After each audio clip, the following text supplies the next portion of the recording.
नमस्कार दोस्तों, मैं योगेश्वर चंद्रा और मैं आप सभी का एक बार फिर से स्वागत करता हूं मेरे इस यूट्यूब चैनल पे। आज हम प्रमुख क्षेत्र और उनके जनक के रूप में किन्हें जाना जाता है उसे पढ़ने वाले हैं, छोटे छोटे ट्रिक्स के माध्यम से।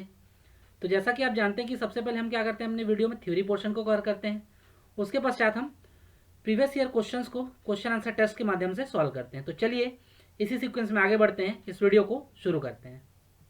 तो सबसे पहले हम बात करते हैं जीव जंतु विज्ञान की, जिसके जनक हैं अरस्तु। और इसी प्रकार राजनीति शास्त्र, इनके भी जनक के रूप में किन्हें जाना जाता है, अरस्तु को जाना जाता है। अब इन दोनों क्षेत्र को हमको एक छोटे से सेंटेंस के माध्यम से याद रखना है। अरे, जीव जंतुओं को भी राजनीति में भाग लेना चाहिए, है ना। अरे, जीव जंतुओं को भी राजनीति में भाग लेना चाहिए। तो अरे से बन गया आपका अरस्तु, और जीव जंतु से बन गया आपका जीव जंतु विज्ञान, और इसी प्रकार राजनीति से बन गया राजनीति शास्त्र। तो जीव जंतु विज्ञान और राजनीति शास्त्र दोनों जनक कौन हो जाएंगे, अरस्तु हो जाएंगे। नेक्स्ट है रसायन विज्ञान, और इनके जनक के रूप में जाना जाता है लेवोजियर को। अब इसको आप कैसे याद रखेंगे, देखिए रसायन को क्या बोला जाता है, केमिकल बोला जाता है। और केमिकल अगर आपके घर में खत्म हो गया, जिसकी आपको ज़रूरत है, तो आप क्या बोलोगे, भाई जाओ रसायन को लेके आओ। तो ले से बन गया आपका लेवोजियर। इस प्रकार रसायन विज्ञान के जनक कौन हो जाएंगे, लेवोजियर हो जाएंगे। नेक्स्ट है इतिहास मीन्स हिस्ट्री, और इसके जनक के रूप में जाना जाता है हेरोडोटस को। अब देखिए दोस्तों, इसको आप किस तरीके से याद रख सकते हैं। इतिहास जो है एक ऐसा सब्जेक्ट है जिसको लोग जो रहते हैं, बहुत लोग का बहुत ही ज़्यादा इंटरेस्ट रहता है, लेकिन बहुत लोग का क्या रहता है, इसमें इंटरेस्ट बहुत ही कम रहता है। तो कोई भी जिसको इस पे बिल्कुल भी इंटरेस्ट नहीं रहता, वो क्या करता है, इतिहास की बुक को टच से मस भी नहीं करता। तो टच से बन गया आपका हेरोडोटस। इस प्रकार इतिहास के पिता कौन हो जाएंगे, हेरोडोटस। नेक्स्ट है भूगोल, और इसके जनक हैं हिकेटियस। अब देखिए इसको आप किस तरीके से याद रखेंगे। भूगोल को दो शब्द में बांट लीजिए आप, भू और गोल। भू से हो गया भूमि, भूमि को क्या करना है, गोल काटना है, तो काटने से बन गया केटियस। ठीक है, तो इस प्रकार भूगोल के जनक कौन हो जाएंगे, हिकेटियस हो जाएंगे। नेक्स्ट है आधुनिक भूगोल, और इसके जनक हैं एवी हम्बोल्ट। दोस्तों इसको हमको भूगोल से ही रिलेट करके याद रखना है। देखिए भूगोल में हमने क्या किया था, भू को गोल काट दिया था। अब हम क्या बन जाएंगे आधुनिक समय में, हम्बल बन जाएंगे। ठीक है, तो हम्बल से बन गया हम्बोल्ट। इस प्रकार आधुनिक भूगोल के जनक कौन हो जाएंगे, एवी हम्बोल्ट। नेक्स्ट है अर्थशास्त्र, और इसके जनक हैं एडम स्मिथ। एक छोटा सा सेंटेंस है, और इसी के माध्यम से इसको हमको याद रखना है। अर्थ एंड स्मिथ, तो अर्थ से बन गया आपका अर्थशास्त्र, एंड से बन गया एडम, और स्मिथ से हो गया आपका स्मिथ। इस प्रकार अर्थशास्त्र मीन्स इकोनॉमिक्स के जनक कौन हो जाएंगे, एडम स्मिथ। नेक्स्ट है वनस्पति शास्त्र, और इसके जनक हैं थियोफ्रोस्टस। अब देखिए दोस्तों, वनस्पति जो रहता है जनरली कहाँ पाया जाता है, जंगलों में पाया जाता है। और जंगल को इंग्लिश में क्या कहा जाता है, फॉरेस्ट। तो फॉरेस्ट से बन गया फ्रोस्टस। इस प्रकार इसको आप रिलेट करके याद रख सकते हैं। नेक्स्ट है संस्कृत व्याकरण, और इसके जनक हैं पाणिनि। अब देखिए दोस्तों, इसको हमको किस तरीके से याद रखना है। पानी जो होता है जल, ठीक है, मान के चलिए कि उसको हम संस्कृत में क्या बोल रहे हैं, पानी बोल रहे हैं। ठीक, तो पानी को हम लोग क्या बोल रहे हैं, संस्कृत में पानी बोल रहे हैं। मीन्स पाणिनि किसके जनक हो जाएंगे, संस्कृत व्याकरण के जनक हो जाएंगे। इस तरीके से इसको आपको रिलेट करके याद रखना है। नेक्स्ट है भारतीय पुनर्जागरण के जनक किसे कहा जाता है, तो राजा राम मोहन राय को कहा जाता है। ठीक, तो भारत में पुनर्जागरण कब होगा, जब राजा राम मोहन जी का आगमन होगा। मीन्स जब राजा राम जो है भारत आएंगे। तो इस प्रकार इसको आपको याद रखना है भाई, कि भारतीय पुनर्जागरण के जनक कौन है, तो राजा राम मोहन राय हैं। नेक्स्ट है आयुर्वेद चिकित्सा, और इसके जनक हैं चरक। ठीक है, तो दोस्तों इसको देखिए हमको एक सिंपल तरीके से याद रखना है। इसके लिए हम कोई ट्रिक का यूज़ नहीं करेंगे। चरक जो थे ये कनिष्क के शासनकाल में सबसे प्रख्यात, ठीक है, प्रसिद्ध आयुर्वेदाचार्य थे, और इन्होंने आयुर्वेद चिकित्सा का वहीं पे शुरुआत किया था। तो इसीलिए चरक को क्या किया जाता है, आयुर्वेद चिकित्सा का जनक कहा जाता है। नेक्स्ट है यूनानी चिकित्सा, और इसके जनक हैं हिप्पोक्रेट्स। अब इसको आप किस तरीके से याद रख सकते हैं, देखिए यूनानी शब्द में आप नानी को पकड़िए। ठीक है, और नानी क्या करती है, बच्चों को किस तरीके से संभालती है, तो पाके संभालती है। तो पाके से क्या बन गया, पोकरे। इस प्रकार यूनानी चिकित्सा के जनक कौन हो जाएंगे, हिप्पोक्रेटस।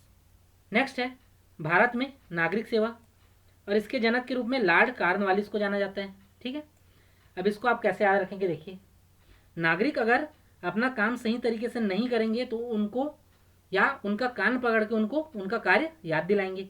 तो कान से बन गया कॉर्नवालिस और नागरिक से बन गया नागरिक सेवा भारत में। ठीक है, तो इस प्रकार भारत में नागरिक सेवा के जनक के रूप में कॉर्नवालिस को जाना जाएगा।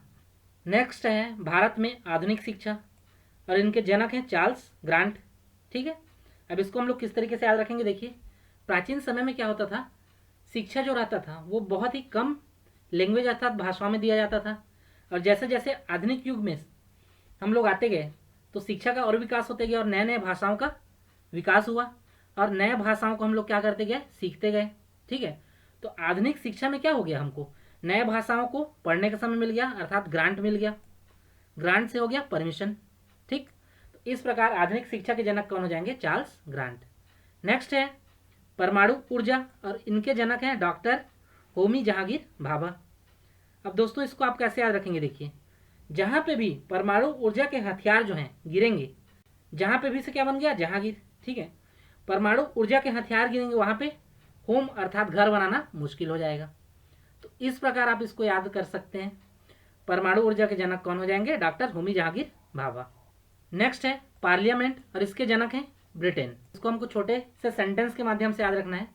ब्रिटेन ने क्या किया, भारत को पा लिया, तो पा लिया से बन गया आपका पार्लियामेंट और ब्रिटेन देश इसके जनक हो जाएंगे। नेक्स्ट है श्वेत क्रांति और श्वेत क्रांति के जनक कौन है, वर्गीस कुरियन। श्वेत क्रांति जो है ये किससे संबंधित है, दुग्ध उत्पादन से संबंधित है। और इसके बारे में मैंने आपको पहले भी एक चीज़ बताई थी कि दूध में क्या करते हैं लोग, बहुत ही ज़्यादा फायदा पाने के लिए मिलावट करते हैं। तो इसीलिए क्या करेंगे, मिलावट को हटाने के लिए हम लोग क्या करेंगे, वर्गीकृत करेंगे मिल्क को। तो इस प्रकार श्वेत क्रांति के जनक कौन हो जाएंगे, वर्गीस कुरियन हो जाएंगे। इसको आप दूसरे तरीके से भी याद रख सकते हैं कि भाई श्वेत पत्र जो है, ठीक है, वो हमारे पास क्या हुआ है, कुरियर के माध्यम से आए हुए हैं। तो श्वेत पत्र से आपका हो जाएगा श्वेत क्रांति और कुरियर से बन गया आपका कुरियन। तो इस प्रकार श्वेत क्रांति के जनक कौन हो जाएंगे, वर्गीस कुरियन। नेक्स्ट है गजल और गजल के जनक के रूप में किसे जाना जाता है, तो गालिब को जाना जाता है। इसको हमको छोटे से सेंटेंस के माध्यम से याद रखना है, गजल को गाले, तो गाले से बन गया गालिब। नेक्स्ट है आधुनिक उदारवाद और इनके जनक है जॉन लॉक। तो लॉक को आपको याद रखना है लौकी। ठीक है, और लौकी को खाने से क्या होता है भाई, बहुत ही ज़्यादा उदारता आता है, तो उदारता से बन गया उदारवाद। इस प्रकार आधुनिक उदारवाद के जनक कौन हो जाएंगे, जॉन लॉक। तो दोस्तों हमारा थ्योरी पोर्शन जो है यहीं पर कंप्लीट होता है। आप वीडियो को पॉज करके थ्योरी पोर्शन को एक बार और अच्छे से रिवाइज कर लीजिए, फिर अब हम आगे क्वेश्चन आंसर टेस्ट की तरफ बढ़ेंगे। तो हमारा आज का पहला प्रश्न है, वनस्पति शास्त्र का जनक किसे कहा जाता है। यहाँ पे 4 ऑप्शंस दिए हुए हैं, 4 ऑप्शंस में से आपको सही आंसर को सेलेक्ट करना है। वनस्पति कहाँ पाए जाते हैं, फॉरेस्ट में पाए जाते हैं। ठीक है, अर्थात जंगल में पाए जाते हैं। तो फॉरेस्ट से हमारा शब्द बन गया फ्रोस्टस। इस प्रकार क्वेश्चन नंबर 1 का सही आंसर हो जाएगा ऑप्शन सी, थियोफ्रोस्टस। नेक्स्ट क्वेश्चन है, भारत में नागरिक सेवा का जनक किसे कहा जाता है। तो हमने क्या डिस्कस किया था कि नागरिक अगर अपना कार्य नहीं करेंगे तो हम लोग उनके कान को पकड़ के कार्य करेंगे, कर्तव्य याद दिलाएंगे। तो इस प्रकार क्वेश्चन नंबर 2 का सही आंसर हो जाएगा option B, Lord Cornwallis. Next question है, इतिहास का जनक या इतिहास का पिता किसे कहा जाता है। यहाँ पे 4 ऑप्शंस दिए हुए हैं, 4 ऑप्शंस में से आपको सही आंसर को सेलेक्ट करना है। तो इतिहास को इंग्लिश में हिस्ट्री कहा जाता है, और मैंने आपको क्या बताया था कि इतिहास जो है ये बहुत ही बोरिंग हो जाता है बहुत लोग के लिए पढ़ना, तो लोग इतिहास की बुक को टच से मस भी नहीं करते, तो टच से हो गया आपका हेरोडोटस। इस प्रकार क्वेश्चन नंबर 3 का सही आंसर हो जाएगा ऑप्शन डी।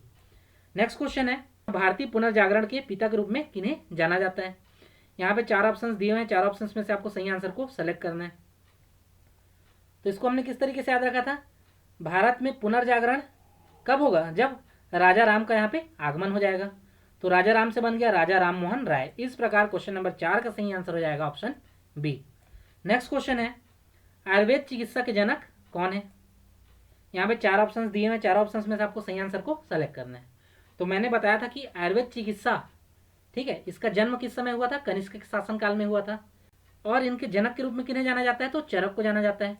इस प्रकार क्वेश्चन नंबर 5 का सही आंसर हो जाएगा ऑप्शन ए। नेक्स्ट क्वेश्चन है, श्वेत क्रांति का पिता किसे कहा जाता है? यहाँ पे 4 ऑप्शंस दिए हुए हैं, 4 ऑप्शंस में से सही आंसर को आपको सेलेक्ट करना है। तो इसको हमने किस तरीके से याद रखा था? श्वेत पत्र को क्या करेंगे? कुरियर कर देंगे, तो कुरियर से बन गया कुरियन। इस प्रकार क्वेश्चन नंबर 6 का सही आंसर हो जाएगा option D, Verghese Kurien. Next question है, परमाणु ऊर्जा का जनक किन्हें कहा जाता है? तो हमने इसको किस तरीके से याद रखा था कि परमाणु ऊर्जा से संबंधित जो भी हथियार हैं, अगर वो कहीं पे भी गिरेंगे या जहां पे भी गिरेंगे, तो जहां से क्या हो गया? जहांगीर। तो वहां पे हम लोग क्या करेंगे? होम नहीं बना सकते, होम से हो गया होमी जहांगीर भाभा। इस प्रकार क्वेश्चन नंबर 7 का सही आंसर हो जाएगा ऑप्शन ए। नेक्स्ट क्वेश्चन है, संस्कृत व्याकरण के जनक के रूप में किन्हें जाना जाता है? यहाँ पे 4 ऑप्शंस दिए हुए हैं, 4 ऑप्शंस में से आपको सही आंसर को सेलेक्ट करना है। इसको हमने किस तरीके से याद रखा था कि पानी है, और पानी को संस्कृत में हम लोग क्या मान लेंगे? पाणी। तो इस प्रकार पाणिनि हो जाएंगे संस्कृत व्याकरण के जनक। तो क्वेश्चन नंबर 8 का सही आंसर हो जाएगा ऑप्शन डी। नेक्स्ट क्वेश्चन है, अर्थशास्त्र के जनक कौन है? इसको हमने किस तरीके से याद रखा था? Earth and Smith. तो एंड से हो गया एडम और स्मिथ। इस प्रकार क्वेश्चन नंबर 9 का सही आंसर हो जाएगा ऑप्शन ए। आज का हमारा लास्ट क्वेश्चन है, राजनीति शास्त्र के जनक कौन है? यहाँ पे 4 ऑप्शंस दिए हैं, 4 ऑप्शंस में से आपको सही आंसर को सेलेक्ट करना है। हमने इसको एक छोटे से सेंटेंस के माध्यम से याद रखा था कि अरे जीव जंतुओं को भी क्या करना चाहिए? राजनीति में भाग लेना चाहिए। तो अरे से बन गया आपका रस्तु, और जीव जंतु विज्ञान से क्या था? जीव जंतु विज्ञान वाला क्षेत्र, और इसी प्रकार राजनीति शास्त्र वाला क्षेत्र। तो ये दोनों क्षेत्र जो हैं इसके जनक कौन हो जाएंगे? अरस्तु हो जाएंगे। तो क्वेश्चन नंबर 10 का सही आंसर हो जाएगा ऑप्शन डी। दोस्तों, हमारा क्वेश्चन आंसर टेस्ट जो है यहीं पर कंप्लीट होता है। मैं उम्मीद करता हूं कि सभी प्रश्नों के उत्तर आपने सही दिए हैं। अगर इन टॉपिक से कोई भी प्रश्न पूछे जाते हैं तो निश्चित ही आपके नंबर पक्के हैं। अब हम आगे बढ़ते हैं। लास्ट वीडियो में हमने जो क्वेश्चन पूछा था उस पर। लास्ट वीडियो में मैंने आपसे पूछा था फाइकस रिलीजियोसा किसका वैज्ञानिक नाम है? तो इसका सही आंसर हो जाएगा ऑप्शन ए, पीपल। रिलीजियन वाला वृक्ष कौन होगा? हमने माना था पीपल। आज की वीडियो में आपके लिए प्रश्न है, हल्दी का वैज्ञानिक नाम क्या है? यहाँ पे 4 ऑप्शंस दिए हुए हैं, चारों ऑप्शंस में से आपको सही आंसर को कमेंट बॉक्स के माध्यम से देना है। तो दोस्तों, अगर ये वीडियो आपको पसंद आया तो वीडियो को लाइक ज़रूर करें, दोस्तों को शेयर करें एवं कमेंट करके हमको ज़रूर बताएं कि वीडियो आपको कैसा लगा। अगर अभी तक आपने हमारे चैनल को सब्सक्राइब नहीं किया है तो चैनल को सब्सक्राइब कर लें ताकि आने वाली वीडियोज़ की अपडेट आपको मिलती रहे, और बेल आइकन को प्रेस करना बिल्कुल ना भूलें। इन वीडियोज़ से निश्चित ही आपको मदद मिलेगी। आज के लिए इतना ही, फिर मिलेंगे अगले वीडियो में। तब तक के लिए जय हिंद, जय भारत।